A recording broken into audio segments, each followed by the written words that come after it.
राधे राधे दोस्तों, जय श्री कृष्णा। कैसे हैं आप सब? आइए आज हम अपरा एकादशी के बारे में बात करते हैं। दोस्तों, अपरा एकादशी का महत्व क्या है? अपरा एकादशी को अत्यधिक पुण्यदायी और सुखदायी माना गया है। दोस्तों, अपरा एकादशी का मतलब ही असीम है। यह माना जाता है कि इस एकादशी का व्रत करने से असीम सुख और पुण्य की प्राप्ति होती है। सनातन धर्म में एकादशी तिथि को अधिक महत्वपूर्ण माना जाता है। एकादशी के दिन भगवान विष्णु और माँ लक्ष्मी जी की पूजा अर्चना की जाती है। वैदिक पंचांग के अनुसार ज्येष्ठ माह के कृष्ण पक्ष की एकादशी तिथि पर अपरा एकादशी का व्रत किया जाता है।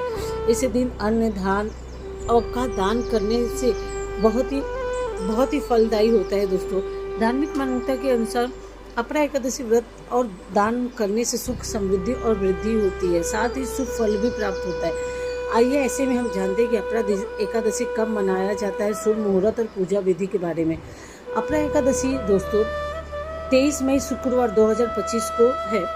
एकादशी का तिथि ही 23 मई 2025 को प्रातः 1:12 से स्टार्ट होगी और 23 मई को ही 10:29 पे समाप्त होगी।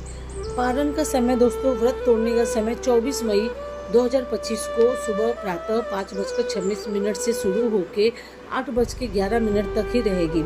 आइए दोस्तों, हम अपरा एकादशी के पूजा विधि के बारे में बात करते हैं। अपरा एकादशी के दिन भगवान विष्णु जी की पूजा की जाती है। अगर आपने लड्डू गोपाल जी को बिठा रखा है तो उनको नहला के अच्छे से नहला के गंगा जल से नहला के उनकी पूजा की जाती है। इस दिन कुछ किए जाने वाले प्रमुख अनुष्ठान के बारे में हम बात करते हैं। सबसे पहले दोस्तों, प्रातः काल में उठकर पवित्र स्नान करें। यदि संभव हो सके तो गंगा जल डाल के पानी में स्नान करें। स्नान करने के बाद दोस्तों हमें संकल्प लेना होगा। पूजा स्थल पे भगवान विष्णु जी की प्रतिमा रखनी पड़ेगी। चित्र स्थापित करें, उसे पीले वस्त्र अर्पित करें, चंदन पुष्प धूप और दीप उनकी पूजा करें। तुलसी दल अवश्य ही अर्पित करें। भगवान विष्णु को फल, मिठाई और तुलसी डालकर ही भोग लगाएं।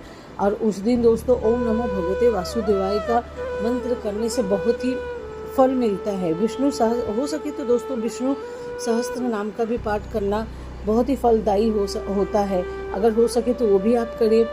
कथा श्रवण, अपरा एकादशी का कथा व्रत कथा भी सुनिए और सब कुछ करने के बाद आरती, भगवान विष्णु जी की आरती गाएं और फिर ये पूजा संपन्न करें। अपनी क्षमता के अनुसार गरीबों को वस्त्र, भोजन, दान अवश्य करना चाहिए। पारण, द्वादशी तिथि को सूर्योदय के बाद ही आप अपरा एकादशी का पारण कर सकते हैं, खोल सकते हैं। अगर दोस्तों आपको यह वीडियो अच्छा लगा तो शेयर, लाइक एंड सब्सक्राइब करिए। अपरा एकादशी का व्रत श्रद्धा और भक्ति के साथ करने से विष्णु भगवान की कृपा प्राप्त होती है और जीवन में सुख समृद्धि प्राप्त होती है। जय कृष्ण भगवान।